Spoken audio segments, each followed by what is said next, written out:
Hello everyone, I'm James Jack. The name of this show is HomesRadio.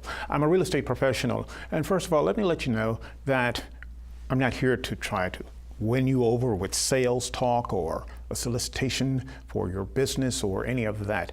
I'm just here to talk about a few things that I've enjoyed learning about over the past maybe 20, 25 years as a professional in this business.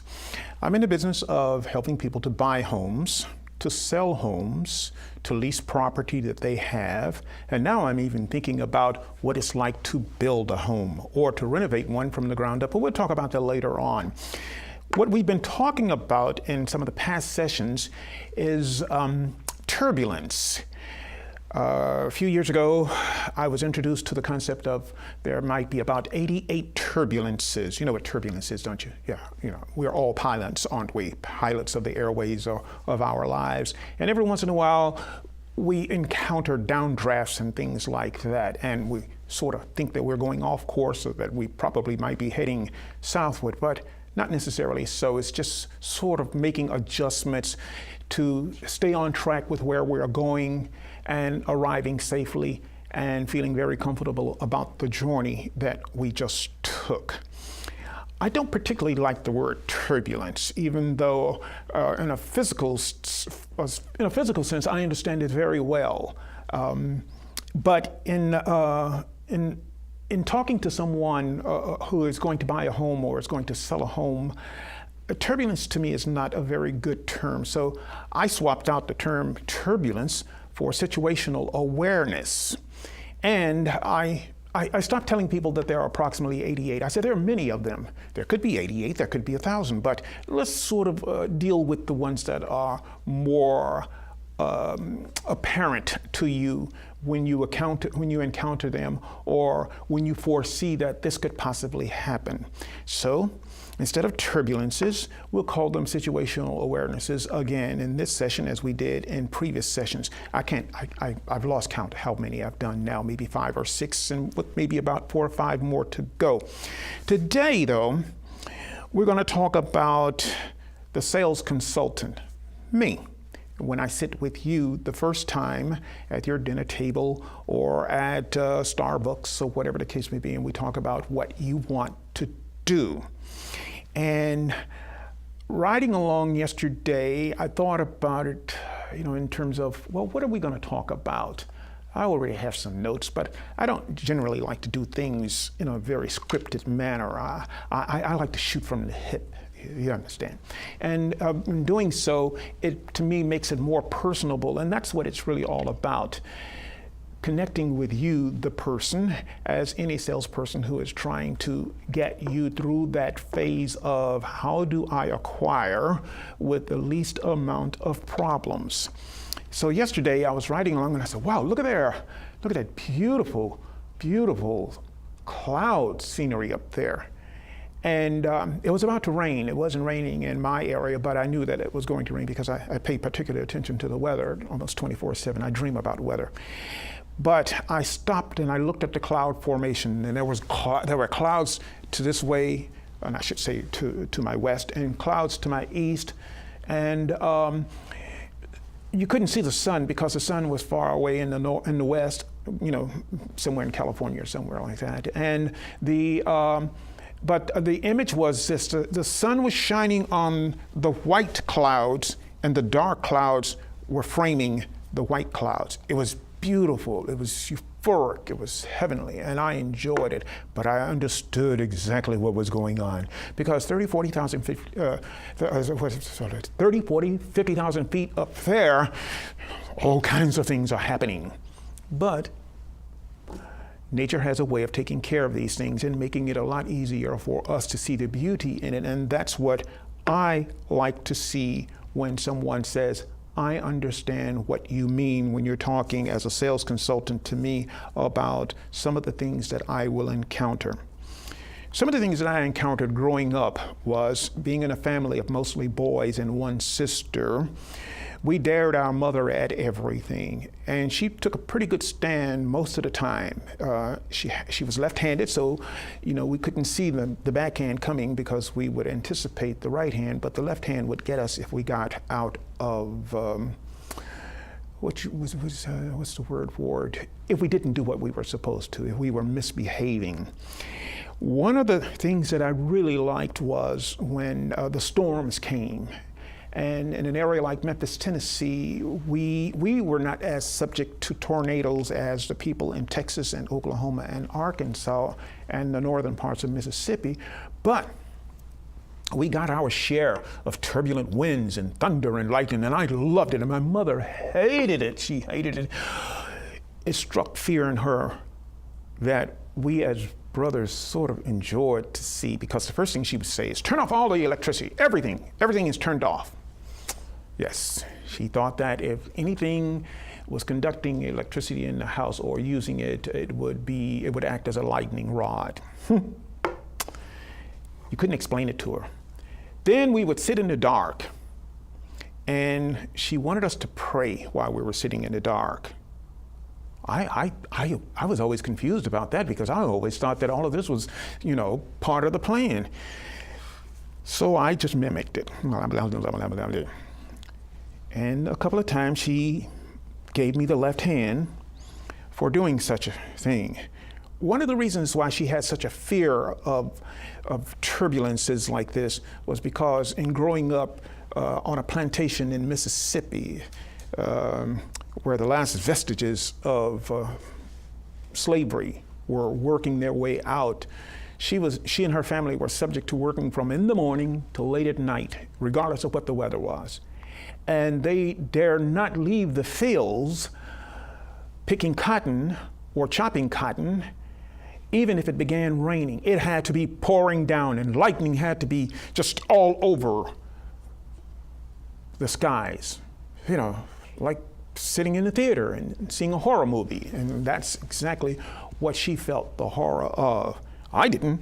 I thought it was great. So she made us sit in the dark, all the appliances unplugged, and there she was just sitting there praying and trembling. So I took advantage of that and crawled to the window and stood there and looked in amazement, and I loved it. Boom, boom. I loved it. And some of my brothers did too. Of course, there was always one who was like standing in the window, watching the lightning flash and the thunder roll, hands outstretched, like Moses parting the sea. Oh, it was fun, wasn't it? Yes, it was. Until one of my brothers would say, "You're playing with God." And that, of course, caused my mother to pay attention to what I was doing. And I would say something like, "Oh, but Mama, the devil is beating his wife." She says, "You don't know what you're talking about. It's when the sun is shining and it's raining. That's when the devil is beating his wife." Well, I had her on track then. But I was still able to enjoy the storm because a few minutes later, she would go back to her chair and sit there motionless and praying. And I would be watching it and thinking to myself, his wonders to unfold. Loved it. I don't feel that way when I'm sitting with a client. The way I feel when I'm sitting with a client is, I can just about tell you what will happen on the sales side, because that's my job, unless I'm on the buyer side, and it's still really a sale, so I'll say sales consultant. The term that a lot of people use is realtors, or as I've heard some people say, realtors, and firsthand, don't correct them when they say that, but you understand exactly what they are saying. And you know that the customer is always right, the buyer and the seller is always right, and you really have no control over them, even though you can tell them time and time again what should be done. You still have to tell them time and time again when you approach the edge of that. It's sort of like when the plane is getting ready to land. You don't call the airport 30 seconds before you are there and tell them that you're on your way. Several miles out, you radio them and you say, "I'm on approach," and you tell them where you are. I'm 17 miles northeast and they'll tell you which runway to land on. So that approach is sort of synonymous to what I take when I'm dealing with people, and they'll ask me questions about what happens. If I'm on the buyer side, I want to maintain very good contact with the sales associate on the seller side, because I want them to make it easier on all of us. Sometimes they're not really aware of the fact, is that word, isn't it? Situational awareness. They're not aware of the situation at a time that is crucial, and say they might do something like deny you access to the property for inspection or appraisals, or they may forget, and you ask why. Why can't we go in there today? Well, because I said so. I represent the seller, or I represent, the bank, or whatever the case may be, and you can't go in. That is an impediment. And that is something that you have to let your seller know, that he or she is impeding the progress, or you let the buyer know that it is possible that we will reach a point where things sort of get congested. Traffic flow is not moving as it should, and the traffic reporters are not saying that there's a wreck ahead of us or anything like that. It's just that the traffic is slowing down, and there is very little that we can do to speed up the process. Delaying access or denying access to the property for inspections and appraisals. Generally, in the contract, there are provisions for inspections. I have clients who say, I still want an inspection even though I'm buying it as is, because in many jurisdictions, even though you say in the contract, the wording may say as is, it still means that something could be happening there in the property that makes it impossible for you to go any farther with the transaction until we work things out. It's just the way it is, Can't fix it, as you've heard me say before. And working with my colleague or my colleagues, we generally get them worked out, because usually there's a misunderstanding, or something in the language, or maybe the timing is not right, but we usually get it worked out. However, we can't wait 2 or 3 weeks for this to happen, because the clock is ticking and we are trying to get to the settlement table. So if you're buying a property, or if you bought one before and you've encountered this, you know exactly what I'm talking about. If you've not bought a property before or sold a property before, you know how imperative it is for everyone to have their mindset on getting to the finish line. Let's name another one, or call out another one. Before we even think about inspections or appraisals or things like that, it's my responsibility to my client to make sure that the paperwork is in order. There's lots of paper. It starts off with a contract in this jurisdiction that's pretty much a dissertation. This is a master's thesis as far as I'm concerned. Forms, all kinds of things to check, to sign, to initial. Check, sign, and initial, but most important, to read, because I have to read every page, and even though it may be a standard form, some things apply and some things don't. If I don't get that paperwork completed so it moves to the lender, then I've slowed things down, or my buyer or seller has slowed things down, and it can make for a very, very, very violent storm, because we're talking about money, we're talking about a home, we're talking about a property, we're talking about egos, we're talking about all kinds of things. We're talking about what people feel in their heart. It's their family. They're representing their family. They want to make sure that the kids can get into school on time. They want to make sure that the place that you're moving to is more convenient to commute to work. It's closer, the shopping and everything else, all of that. It all works out. So Completing the paperwork on the sales consultant side is very important, because what we don't want to see is nothing but gray clouds, and then eventually we hear the thunder in the distance, and it gets louder, and eventually we start seeing the lightning. I always like the ones that crawled across the sky, and I always wondered what happened when I saw one going vertically into the ground. I don't have to wonder anymore. I know. And sometimes it can be devastating. So as we get closer to the storm, we have to think in terms of whether or not the storm is going to bypass us, or whether or not the turbulence is just wind blowing, a lot of hot air, whatever the case may be, or if it's a situation where we should hunker down and weather it out. Experience. I have probably been involved in all types of real estate transactions, but every year I discover that there are more transactions that I never ever anticipated. 10 years ago, I never heard of a short sale. And I thought, short sale, oh, that's one where we get to the table very quickly. No, it's not. It's one of the most complicated sales transactions of all, if you don't know what you're doing, and also if you're dealing with people who don't know what they're doing, but it makes for a really nice dance. A nice tango. If everybody knows what they're doing and everybody is locked into what the objective is, like a team going down the field to score.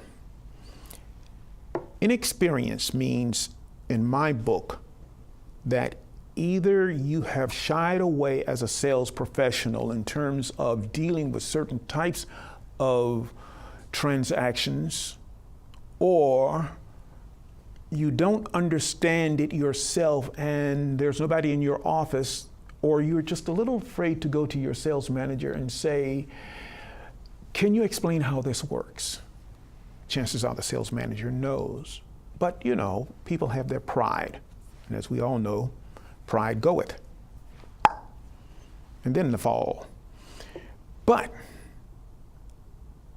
you can gain a lot of knowledge in this business, regardless of who you are, the buyer, the seller agent or the buyer agent, the bank or the lender, as it were, or anyone else. When we encounter these new or these revised forms of real estate transactions, such as a short sale. I went to school in Louisiana, and in every other place, it was known as lease to buy, but in Louisiana, it was called deed for bond, transaction whereby as I'm going to lease the house to you. I own the property, but say for 3 years, a part of that lease goes toward a down payment or toward settlement fees. And I'm supposed to put it into escrow, but sometimes I probably would not even consider that, because I don't think you're going to even think about buying this property. And if I don't remind you, I will pocket that money myself because I'm unscrupulous. Well, not everyone is, just me. However, in the state of Louisiana, the bond for deed met with a lot of resistance. In most of the other states, the lease to buy has always becoming a dinosaur. It's becoming extinct. There are other ways to work the transactions out, but a lot of people don't know about them, and when they encounter them, it usually never gets off the ground. So, inexperience in what other areas? Well, there is the accounting aspect of real estate. My wife is a wizard. She's a wizard. We grew up together. We went to school together. We both had the same classes in most instances. She's very, very, very sharp. Her name is Ernestine Wilson. In fact, the company's name is Ernestine J. Wilson Real Estate. It could never be named James Jack Real Estate. she's better than I am, and so I would not want to embarrass the family name. But we think differently when it comes to numbers. When she thinks numbers, she can calculate very quickly. When I think numbers, I think conceptually. When I look at the number 7, the last thing that crosses my mind is $7 or 7,000 or 7 times or whatever. The number 7 almost takes on a geometric form for me. And I think of, well, what type of geometric figure has 7 points? Or you can find 7 planes within. So we have to mix it together.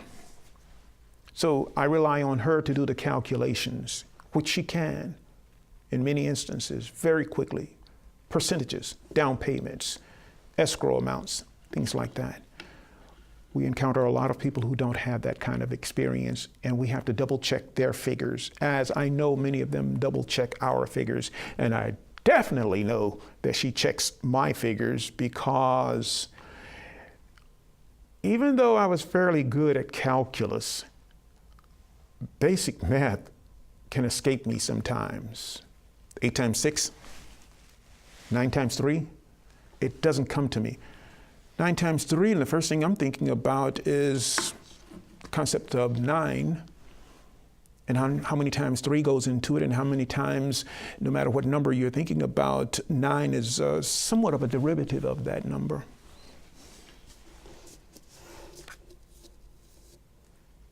I didn't say I was a genius.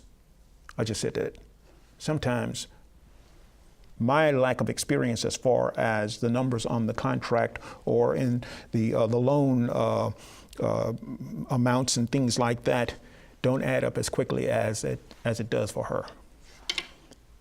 And so there are lots of people in the business, buyers, sellers, buyer agents, seller agents, who are somewhat like me, but there are a lot who are like my wife, and when we put our heads together, we come up with the right figure. Where are we now as far as situational awareness? Oh, that was a pun. One of the problems that we have in real estate is, even though many of us call ourselves professionals, sometimes we take leave of absence for our own benefit. We're not thinking in terms of the trip to Cancun, even though it's for the weekend, say 4 days, 5 days, or whatever the case may be, conflicts with the date of the home inspections or the termite inspection, or the date that the lender basically will come back and say, this is what we can do for you in terms of a loan, even though you've been approved at this status, this is where you are, things like that, things we have to discuss with the clients.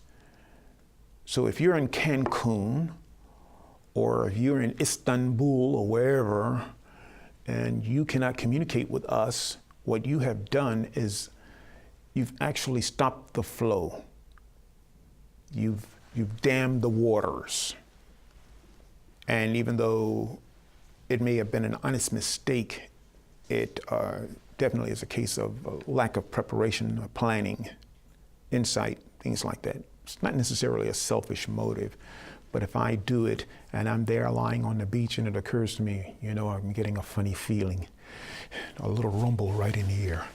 It's like Mama when she's looking at me and saying, come here. And I know, even though I can't remember what I did, she remembers, and she picks the right time to let me know that you are in Cancun, and instead you should be in that backyard raking those leaves.